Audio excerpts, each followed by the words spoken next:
So I'm making this presentation with humility, because I would not be able to make it unless I benefit from the systems and structures built by colonizers, and as I sip coffee, brewing from beans, from stolen lands of dispossessed people, writing in English, a language of the oppressor, and publishing in platforms that are not accessible to the dispossessed people and the nature that we are here to protect and to support. And I cannot dismantle all of this. I can, however, be conscious of it, and I can be an agent of change in my own sphere of influence. I can also call on others, such as those in this room, to think critically about the spaces and ways in which knowledge is made, shared, and reproduced. And on that note, I want to challenge the idea that Christopher Stone was laying groundwork for the question if trees should have standing. Or was he confronting the colonial nature of legal systems that have been constructed by hierarchies of power and whiteness that dominate and oppress people and lands and nature that have caused the problems we are struggling with today? And so if I could have the slides, then I can take you through some of this. While we wait for those slides, we can start just by highlighting that early colonial environmental law was aimed at conserving wildlife so that privileged classes could hunt and kill that wildlife and fish for recreational purposes. And so this early environmentalism constructed by colonial powers was about conservation of nature to secure the enjoyment of it for human exploitation, and this was particularly obvious in South Africa. It was a project of dispossession, oppression, and marginalization. And we still see Kruger National Park symbolic of that today. So the idea of property ownership, of putting up fences, of removing people, is all very much built into our environmental law of so-called conservation. And in this time, black people, as they often are today still, were thought by colonial hunters to be primitive because they hunted for sustenance rather than sport.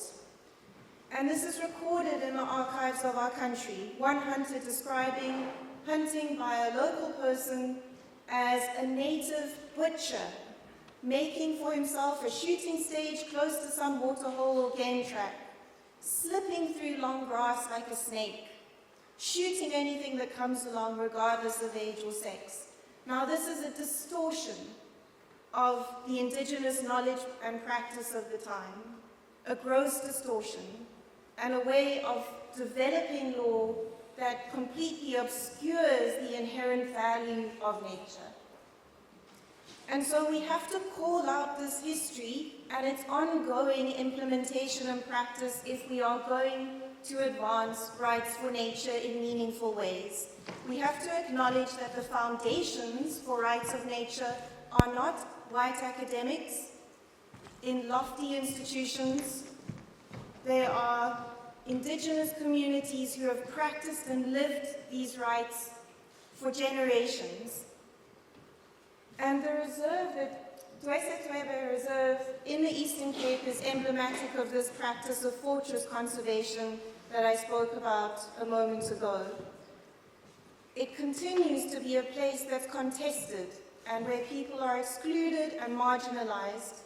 It is typical of the historically dominant understanding of environmental issues in South Africa and many other places in the world from a narrow, authoritarian conservation perspective, focused exclusively on the protection of threatened plants and animals behind fences, restricting access to those who can afford to pay to enter, and refusing access to indigenous peoples who came from that soil and whose ancestors reside in that soil. And so, what do we need to do? We need to clean house. As uncomfortable as it is, we need to look at our systems and structures and the ways in which we uphold them in the small ways through our internal biases that we're not even really thinking about, and we need to clean house. And of course, this is because coloniality didn't just enforce the theft of land from people, but it also changed the story of nature for especially colonized Western people. And all of us, to some degree, are suffering from that plight. And so what we need to then reflect on is the ways in which we are fundamentally coupled to nature, that we don't exist in separate systems, but that we exist in a single socio-ecological system. And this is the indigenous wisdom that we have been able to learn from, thanks to people like Mpateleni and Sinagugu who sit here, who I especially want to acknowledge. And resisting these hierarchies, dismantling these hierarchies must be a critical project of the rights of nature movement and any ambition at a circular economy. Because for too long, laws have largely overlooked the idea of socio-ecological systems being intertwined. And one example, of course, is our reliance on plastics. We can't drink water anymore from rivers and lakes. Why? Because we've viewed ourselves as separate from these rivers and lakes and polluted them to the point that drinking from them makes us sick. And the consequence of this is, of course, that animals suffer, the earth suffers, we create waste, and we fundamentally need to change. This is a picture of a dump not far from here. Human waste. We are the only species on Earth whose waste does not get dealt with properly by nature. And these are the consequences for animals, that animals are literally choking to death because of the way in which we create waste and the ways in which our law facilitates these patterns. And ultimately, these patterns that our law has fostered and created are destroying our brains, as plastic is now found in human brains and will ultimately affect our cognitive functioning. So what needs to happen? Something has got to give, in the words of Camilla Cabello. Is something giving? Is there hope for change? So now that I've fundamentally depressed you, should the law be responsive to this problem, and can it be? Well, there are signs of hope, and the previous speaker highlighted some of those signs of hope at the global level. In South Africa, we have a really important judgment from our constitutional court that has highlighted that we can shift in our hierarchical, oppressive, colonial way of understanding the law. And this was in the case of the NSPCA that sought to challenge laws preventing the NSPCA from protecting animals through private prosecutions.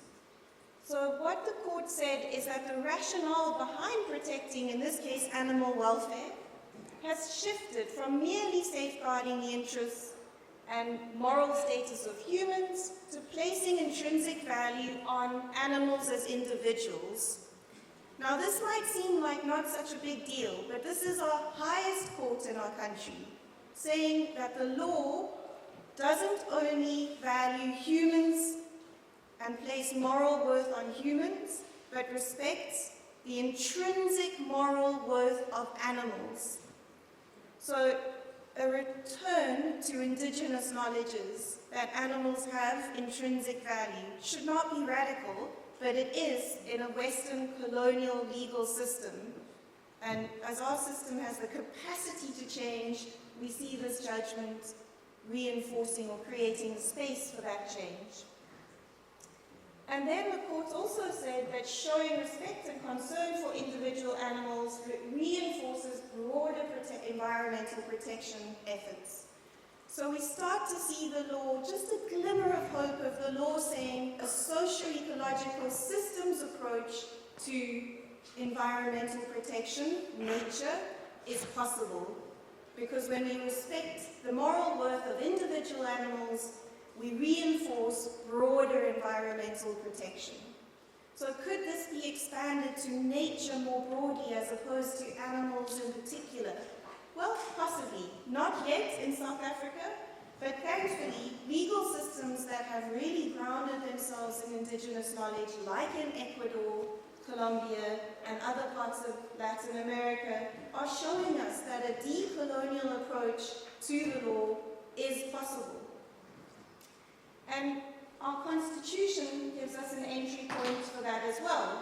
Our Constitution reminds us that the whole legal order of South Africa is grounded on the idea of social justice.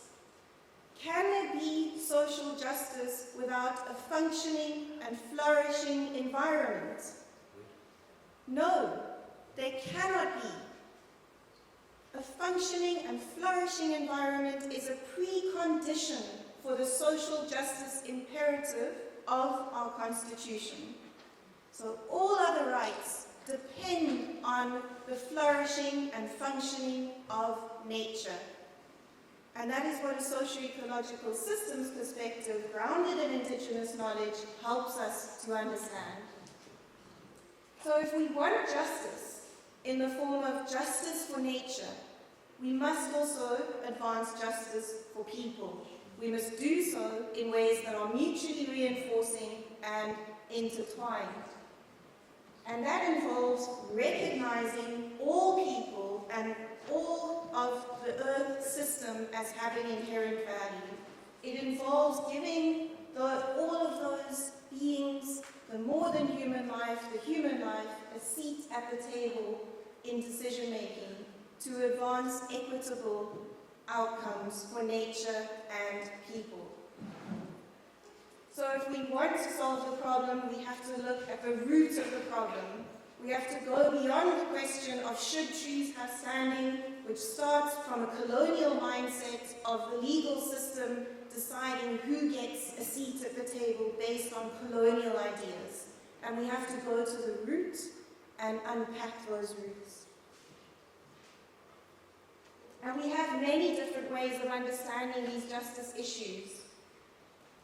We can do so by decentering whiteness and listening to the voices of leaders around the world who tell us that when we are free, we must free someone else. Our job is to empower someone else. And we must remind ourselves again, stepping out of our comfort zones, that all of us are here because we respect rights of nature, we want rights of nature. But we only really want that if we think it applies to everyone and every being, human and more than human. So the story of today, and I've heard it come through multiple presentations, is that to advance rights of nature, we have to recognize intersectionality. We have to recognize the ways in which multiple systems are converging to oppress people and nature and have destroyed and excluded our relationships with nature. And if we do that, we can advance the rights of nature movement in South Africa, in South African law, by catching onto a few hooks in our law. First of all, the environment is broadly defined in the South African legal system. It's the places where people live, work, and play. It's not nature out there divorced from us. Second of all, we can draw on our environmental right in our Constitution that says everybody has a right to have the environment protected. Thirdly, we can draw on cultural rights, particularly where indigenous peoples have advanced rights for nature in various ways and are living and working and existing in a rights of nature paradigm without calling it that. Fourthly, we can draw on relevant and useful environmental principles like the precautionary principle and public trusteeship to advance ideas that support rights of nature. And lastly, as I mentioned, animals have been recognized as having inherent value, and this logic could be extended through clever legal arguments to nature more broadly. And we're not alone in wanting to do this in South Africa. We can draw on lessons from the African human rights system, including the African Commission on Human and People's Rights. So we see in cases about indigenous people that the Commission has taken the view that the ancestral guardians of the land in an area they were going to be dispossessed from in pursuit of so-called conservation, those guardians were best equipped to maintain the delicate ecosystem of that land, and their alienation from the land threatened their cultural survival, but also the survival of the land. So we see that courts around the continent, not just in South Africa, are advancing ways to promote rights of nature. We also see that how the Commission advances in that case, protected areas must be developed by respecting the rights of indigenous peoples and their values. Another case about the Ogiek community adopts a similar approach.